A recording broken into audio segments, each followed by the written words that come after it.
This is the CHRILLCAST. I'm Chris. And I'm Will. And I'm a guest.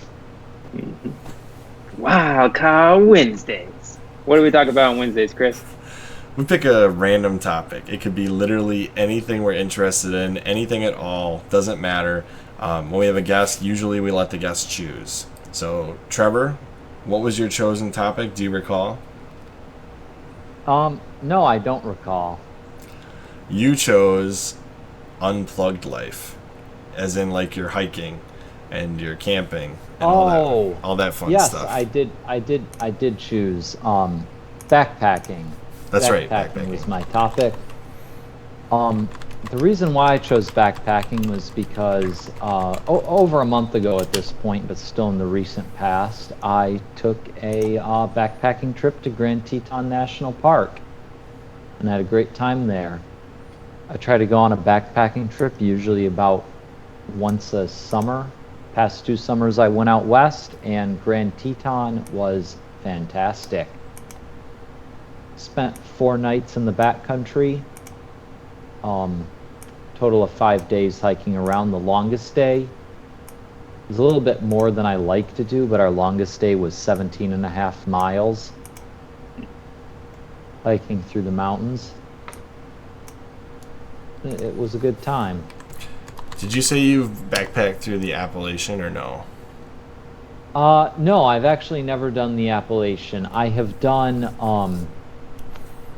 parts of the Continental Divide Trail out west, however. I did a portion of the Continental Divide Trail when I was in Rocky Mountain National Park.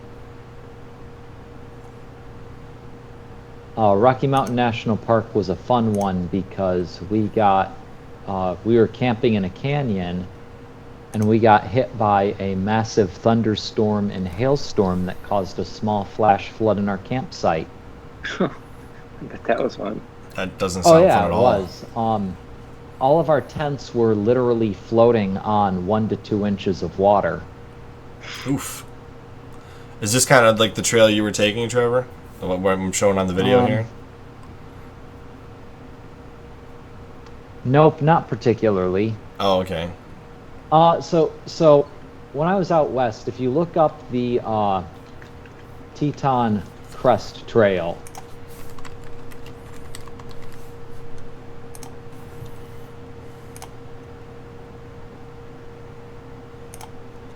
it's like stuff like, oh, that's just like a river. There we go. It's like this? Yep, like that. So the Teton Crest Trail, including Death Canyon Shelf, was the best part of what I did out west. Death Canyon Shelf probably offered the most breathtaking view of anywhere I had ever been when I was camping. If you look up Death Canyon Shelf, you can see this trail that stretches for miles along this ridge, and on the east side of it, there's this valley that it looks down into, and there's just this enormous bowl around the valley of like. Is that the village? What I would Is that what you're talking about, Trevor? This area right here where he's in? No, that's not the shelf. Oh, okay. See, there's timestamps. No, that's kind of like base elevation right there in Grand Teton National Park. There's a few spots where I would say absolutely the most picturesque mountains I've ever seen, but I didn't see a whole lot of those views where I was backpacking, mostly because the backpacking we did was in the valleys and kind of almost on the mountain ridges themselves. This guy's camera has like the best stabilization I've ever seen.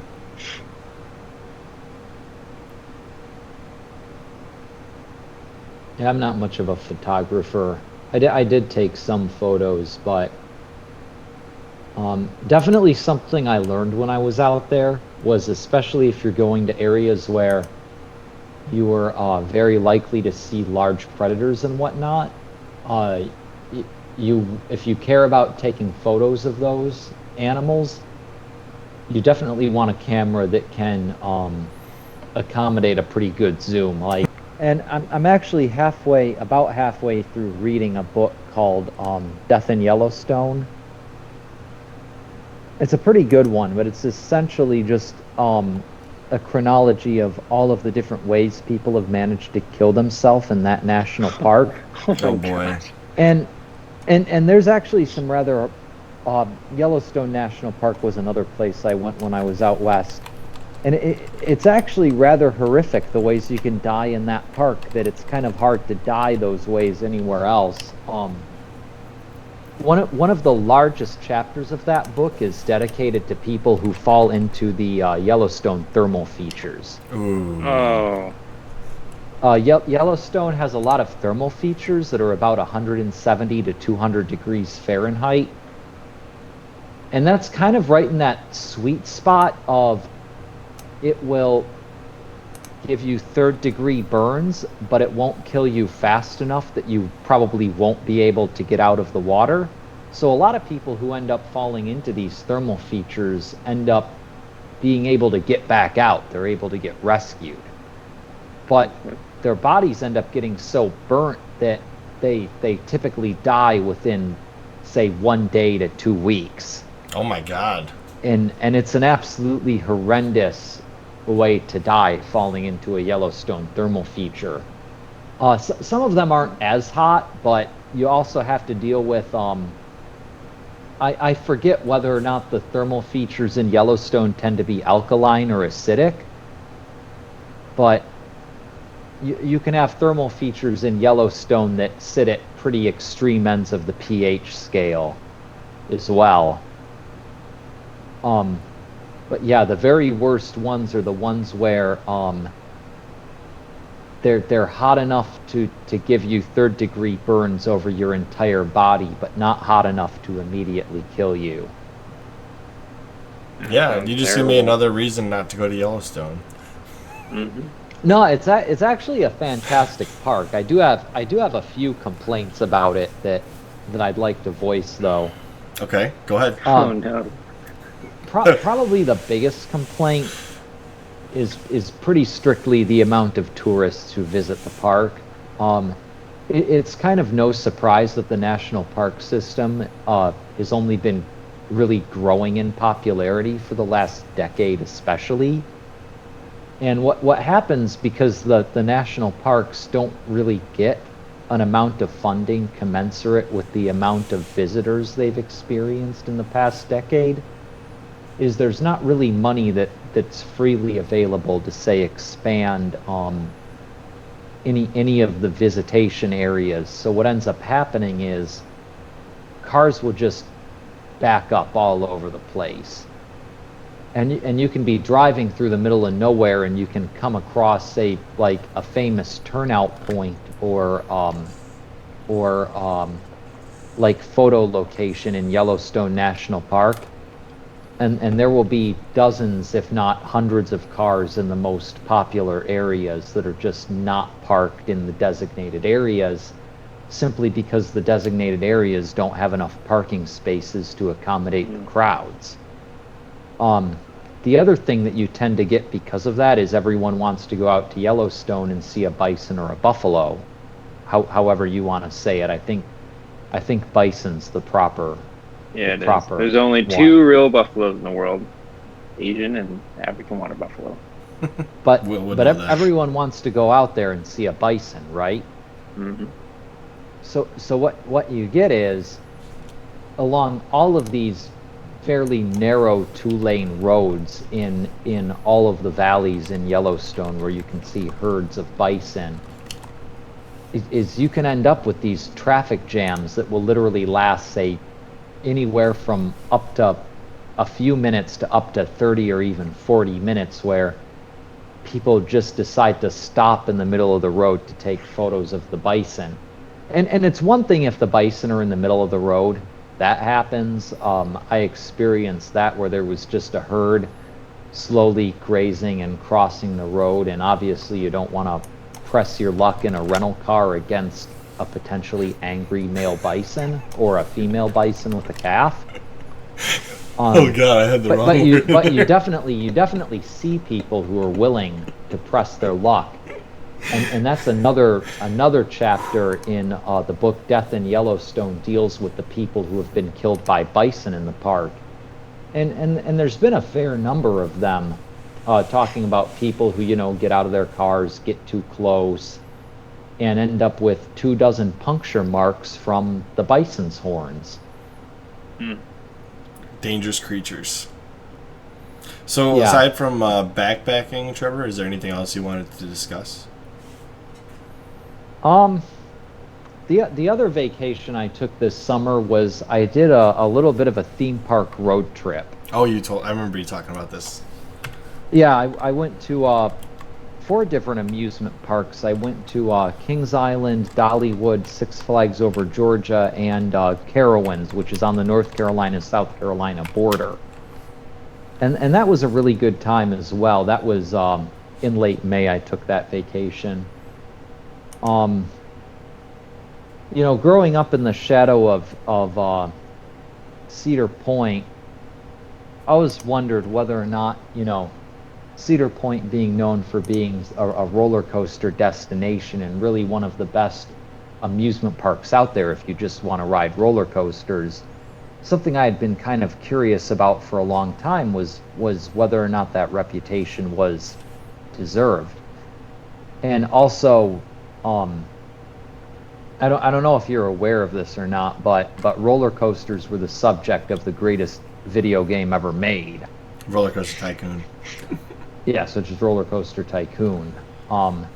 Specifically Roller Coaster Tycoon 2 without either of the expansions, because the expansions for Roller Coaster Tycoon 2 were not very good. I actually have that one. Anyway, I had a great experience with that, and I probably rode 40 to 45 roller coasters on that road trip. I got an idea for what other places have to offer. Definitely the best part of that trip was getting down to Gatlinburg and like the Smoky Mountain National Park area, though. And probably one of my biggest regrets on that trip was not taking the time to do any backpacking and or not necessarily backpacking, but hiking, say, in the Smoky Mountain National Park area. It's a beautiful area. Yeah, I went to a few distilleries down in that area as well. I'd say only one of them was any good, but I went to a lot of them, and on the day I did that, I drank a lot of moonshine, a lot of what they claimed was moonshine, and a lot of wine of wildly varying quality. Will, why don't you go ahead and tell us about any trips you've taken in the past year that were memorable? Oh man, I don't know if I've taken any trips. How about I think. I actually really enjoyed Dave & Buster's. Will and I went there on one of the previous episodes. Probably the least entertaining episode we've put out so far, because there's no discussion at all, and you can't really see what's going on. No, I was more interested in playing the game. But it had like I physical to Oregon arcades recently, and that was a lot of fun. I think that was this year. I went to a Dave & Buster's recently. It's pretty cool. I actually liked it. Did you play the Halo game? I didn't particularly care for it. Which one did you go to? I went to the one that's up on, the one that's north of Canton. I have to say I have the opposite experience. I thought the food we had that order was pretty good, actually. It was. We were also starving, but that's true. It was good. After Will stalled us in a GameStop for a solid 45 minutes looking for games. You know what, man? I take my time. I have to look through every game. Yeah. Speaking of food, Chris, I made a corned beef a few weeks ago. This is a podcast, Trevor. Have you ever made a corned beef before, Chris? What? Twice. I've made 2 corned beefs. I know. Made one for Madeline's Chris, birthday. It's Wild Card Wednesday.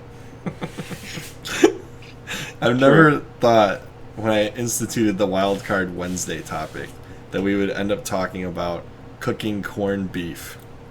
It never ever occurred to me. If anybody has a use for juniper berries or allspice berries that is not corned beef, feel free to leave that in the comments. Like, comment, and subscribe for corned beef. Well, gee, since this is in fact Wild Card Wednesday, the way you make a corned beef is it's got to be made with a beef brisket. Okay, that's for starters. Okay. And then you take that beef brisket and you make a brine or a cure for it. And the cure is a lot of salt, like typically more than a cup of salt. Some saltpeter, and then you take some very aromatic whole spices like bay leaves, cinnamon sticks, mustard seed, black peppercorns, cloves, whole allspice berries, whole juniper berries, and you put them in the cure, and you heat the cure up on your stovetop enough that the flavors just start to come out of it, and then you cool that down and you throw your beef in it and you put it in like a 2-gallon freezer bag. You take that freezer bag and you get all the air out of it and you put it in your refrigerator, and you cure it for about 10 days in your refrigerator. And you think the beef would get nasty in that time, but it really doesn't, because you put the saltpeter in it, which has nitrates in it, which is how corned beef gets its pink color. So you take it out at the end of it, and then you boil it, which just doesn't sound intuitive or intelligent, but nonetheless, that's the way it works. And when you're done boiling it, you should have a very fantastic tasting corned beef. And mine, in fact, was fantastic tasting. It's the newest one. Oh, this is it. I'm watching How to Make a Giant Pizza, Chris. Oh, wow, you start with plain flour, bacon, ham, pepperoni. You know, what would be really interesting is if this channel legitimately became a how-to channel after years of not being a how-to channel. Can you imagine? You know, watching this video right here, I'm actually kind of concerned that that's what it is. Let's see where he gets to. It's not weird yet. No. It's not. I'm a minute into it, and it's very, very normal. That's not good pizza ham, but... I'm waiting for the That's not a egg. dice. Oh, wait. That's not a wait. dice. I see an egg. Oh, eggs. There's tons of eggs on it. Well, this is a mattress, Trevor. That's a mattress. Slice the pepperoni. Hey, I'm not there yet. Oh, Spoilers. I'm sorry. All right, well, we went from unplugged to, I don't even know, how to basic. This has been Wild Card Wednesday with the CHRILLCAST. I'm Chris. This has been... I'm Chris. Well, I'm Chris. catch you on the next CHRILLCAST. We will I catch won't see you because you're listening to me right now after the fact. That's true.